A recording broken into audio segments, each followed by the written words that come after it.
ज्योतिष प्रेमियों, साढ़े साथी का पहला चरण हमें हालातों का एहसास कराता है। दूसरा चरण उन हालातों में हमारी परीक्षा लेता है और तीसरा चरण हमारी ज़िंदगी में उस सीख का फल देना शुरू करता है। बहुत से लोगों के मन में ये गलतफहमी होती है कि साढ़े साथी का चरण यानी सिर्फ और सिर्फ परेशानी, लेकिन ऐसा नहीं है। ये समय असल में आत्मनिरीक्षण, अनुभवों से आई मैच्योरिटी और ज़िंदगी को नई दिशा मिलने का होता है। हाँ, इस फेज में कुछ चुनौतियाँ आ सकती है, जैसे कुछ लोगों को अपने पुराने अधूरे काम पूरे करने पड़ सकते हैं, कुछ बड़े और ज़रूरी फैसले लेने पड़ सकते हैं, तो किसी की ज़िंदगी में रिश्तों, करियर और फाइनेंशियल प्लानिंग या अध्यात्म को लेकर बड़े बदलाव आ सकते हैं। लेकिन इस दौरान एक चीज़ खास तौर पर देखी जाती है, इंसान बाहरी दुनिया से ज़्यादा अपने विचारों, अपनी आस्था और ज़िंदगी के असली मकसद की तरफ गंभीर होने लगता है। इसीलिए मेरे हिसाब से साढ़े साथी का तीसरा चरण सिर्फ संघर्ष का नहीं, बल्कि खुद को और करीब से जानने का समय है। आज हम इसी सीरीज में जानेंगे साढ़े साथी का तीसरा चरण और ईशान्य दिशा यानी नॉर्थ ईस्ट डायरेक्शन का वो रहस्यमयी कनेक्शन। इस वीडियो में मैं आपके साथ 3 रियल केस स्टडीज शेयर करूंगी। लास्ट में ईशान्य दिशा से जुड़े 12 ऐसे आसान और पॉजिटिव उपाय बताऊंगी जिनमें कोई तोड़फोड़ करने की ज़रूरत नहीं है।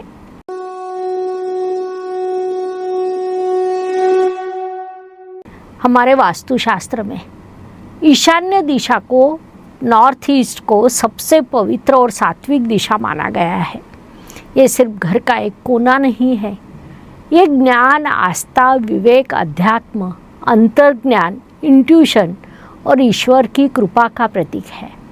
सुबह की पहली किरणें भी सबसे पहले इसी दिशा को छूती है, इसलिए इसका सीधा संबंध नए विचारों, मेंटल क्लैरिटी और लाइफ को सही डायरेक्शन मिलने से है।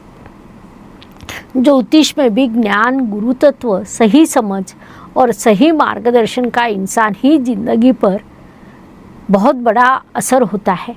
जब कुछ लोग साढ़े साथी के तीसरे चरण में थे तो उनके जीवन के बड़े सवाल बाहरी दुनिया से नहीं बल्कि उनके अंतर्मन से जुड़े थे। जैसे उनके मन में बार बार ये सवाल आते थे, मेरी जिंदगी का आगे का रास्ता कौन सा है? क्या मैं सही फैसले पर हूँ?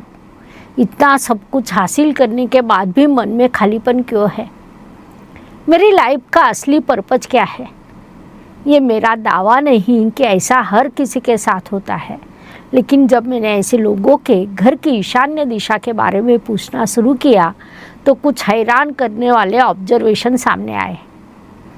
किसी के घर में ईशान्य कोने में कबाड़ जमा था, कहीं पर यह हिस्सा पूरी तरह बंद था, कहीं भारी सामान रखा था तो कहीं इस दिशा को सालों से इग्नोर किया गया। ये बातें एक दो बार नहीं बल्कि कई कंसंट्रेशन में बार बार सामने आई। इसी ने मुझे इस दिशा पर गहरा रिसर्च करने की प्रेरणा दी। चलिए मैं आपको 3 रियल केस स्टडी बताती हूँ जिन्होंने मुझे तीसरे चरण में ईशान्य दिशा को एक नए नज़रिए से देखने का सिखाया। पहली केस स्टडी, कुछ महीने पहले एक युवा बिजनेसमैन का ऑनलाइन कंसल्टेशन चल रहा था। बिजनेस अच्छा था, कोई फाइनेंशियल प्रॉब्लम नहीं, फैमिली का सपोर्ट था, पर एक समस्या उन्हें लगातार परेशान कर रही थी। उन्होंने मुझसे कहा, मैम, हर बड़े डिसीजन के वक्त मैं कंफ्यूज हो जाता हूँ। फैसला ले लेता हूँ परंतु तुरंत गलत लगने लगता है। इस वजह से कई अच्छे मौके हाथ से निकल गए। मैंने कुंडली देखी, साढ़े साथी का तीसरा चरण चल रहा था। मैंने उनसे पूछा, क्या आपके घर की ईशान्य दिशा में कोई कबाड़, भारी सामान या वो हिस्सा बंद रहता है? वो थोड़ी देर चुप रहे, फिर बोले, मैम, उस कोने में हमने कई सालों से पुराना फर्नीचर और न इस्तेमाल होने वाला सामान डंप करके रखा है। उस जगह को साफ कीजिए, उसे जितना हो सके खाली रखिए। कुछ सिंपल उपाय बताए। कुछ महीने बाद उनका मैसेज आया, मैम, फैसला लेने का डर कम हो गया, मन शांत है, काम में फिर भी क्लियरिटी आने लग गई। ज्योतिष प्रेमियों, सही फैसला सिर्फ दिमाग का खेल नहीं, ये मन की स्थिरता से आता है। दूसरी स्टडी, एक कपल का ऑनलाइन कंसल्टेशन चल रहा था। घर सुंदर था, बिजनेस बढ़िया था, पैसे की कोई कमी नहीं, लेकिन घर में सुकून नहीं था। छोटी छोटी बातों पर बहस होती, बच्चों से बातचीत कम हो गई थी। हर किसी को लगता था सब कुछ होकर भी कुछ अधूरा है। कुंडली चेक करने पर पता चला कि उनमें से एक पार्टनर की 7.5 का तीसरा चरण चल रहा था। मैंने पूछा कि आपके घर के ईशान्य कोने में कोई भारी सामान, स्टोर रूम या हिस्सा बंद रहता है? वो बोले, हाँ मैम, उस हिस्से में हमने स्टोर रूम बनाया है। सालों से उस तरफ ध्यान नहीं गया। मैंने कुछ आसान से बदलाव बताए, सफाई, रोशनी और कुंडली के अनुसार उपाय। 3 महीने बाद उन्होंने फिर कांटेक्ट किया। उनका पहला वाक्य था, मैम, लाइफ में चुनौतियाँ तो अब भी है, लेकिन घर की बेचैनी कम हो गई। अब हम सब साथ बैठकर शांति से बात कर पाते हैं। याद रखिए, समृद्धि का मतलब सिर्फ पैसा नहीं, मन की शांति भी है। तीसरी केस स्टडी, एक लड़की मुझसे कंसल्टेशन ले रही थी। उसकी एक ही शिकायत थी, मैम मेरे पास सब कुछ है, अच्छी एजुकेशन, जॉब, लविंग फैमिली, पर फिर भी मन में एक खालीपन रहता है। लाइफ का गोल समझ नहीं आता। कभी वो अध्यात्म की तरफ खींचती, कभी नेगेटिव हो जाती, तो कभी खुद से भरोसा उठ जाता। कुंडली में 7.5 का तीसरा फेज था। मैंने पूछा, क्या तुम्हारे घर की ईशान्य दिशा में कोई रुकावट, कबाड़ या अनदेखी जगह है? उसने कहा, हाँ मैम, उस कोने में बहुत सी बेकार चीज़ें रखी है। घर का वो हिस्सा हम लोग ऑलमोस्ट यूज़ नहीं करते। मैंने सिर्फ इतना कहा, ईशान्य दिशा को साफ रखो, वहाँ पॉजिटिव माहौल बनवाओ, कुंडली के उपाय नियमित करो। कुछ महीने बाद उसका मैसेज आया, मैम मेरे सवाल खत्म नहीं हुए, लेकिन अब मैं उनसे डरती नहीं, बल्कि शांत होकर उनका सामना कर सकती हूँ। मन में फिर से एक भरोसा और पॉजिटिविटी जग गई। अगर आपकी 7.5 का तीसरा चरण चल रहा है, मन में उलझन है, फैसले लेने में दिक्कत आ रही है, मन अस्थिर है, तो ये 12 उपाय जरूर आजमाएं। पहला उपाय, ईशान्य दिशा को साफ खाली रखें। इस कोने में कबाड़ बिल्कुल मत रखिए। पुरानी चीज़ें, टूटे डब्बे तुरंत हटाए। सफाई पहली पॉजिटिविटी की शुरुआत है। दूसरा, नेचुरल लाइट आने दें। जितना हो सके इस दिशा में सुबह की धूप और ताज़ी हवा को आने दें। उजाले से घर और मन दोनों प्रसन्न होते हैं।